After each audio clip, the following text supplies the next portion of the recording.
Assalamualaikum dan hai, saya Kala Amir daripada Teknik Forex Sebenar, www.forexsebenar.com.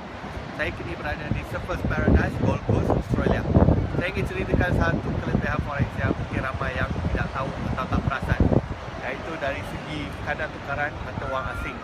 Baru-baru ni $1 naik ataupun nilai ringgit jatuh, mengakibatkan kadar tukaran US dollar naik sehingga RM3, hampir RM3.80. Ramai yang kata itu berita yang tak baik, tapi pada saya sebagai seorang forex trader, dia satu berita yang sangat menggembirakan. Sebab apa? Sebab setiap profit kita dapat tu dalam US dollar. Bila kita convert US dollar sekarang, kita akan dapat lebih.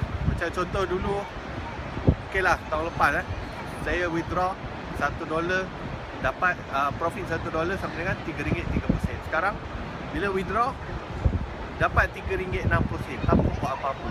Jadi di samping profit daripada trading, saya juga dapat profit daripada peningkatan exchange rate. Dia macam beli rumah.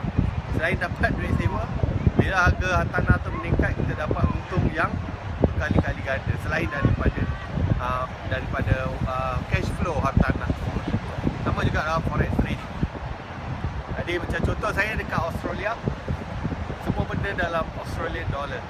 So kalau saya datang sini menggunakan profit trading, $1 hampir dekat-dekat sama lah dengan $1 Aussie dollar. So saya tak terasa sangat. Tapi kalau saya datang sini pakai duit Malaysia, convert kepada Australian dollar, $1 Australian dollar hampir RM3. So banyak duit ringgit kena keluar. So itulah dia salah satu kelebihan forex yang biasanya orang tak perasan, iaitu profit kita dalam US dollar. So US dollar, tapi kalau anda duduk kat Malaysia, anda spend dalam ringgit, so anda 3 kali ganda lebih kaya secara automatik. Jadi itulah dia kelebihan forex trading.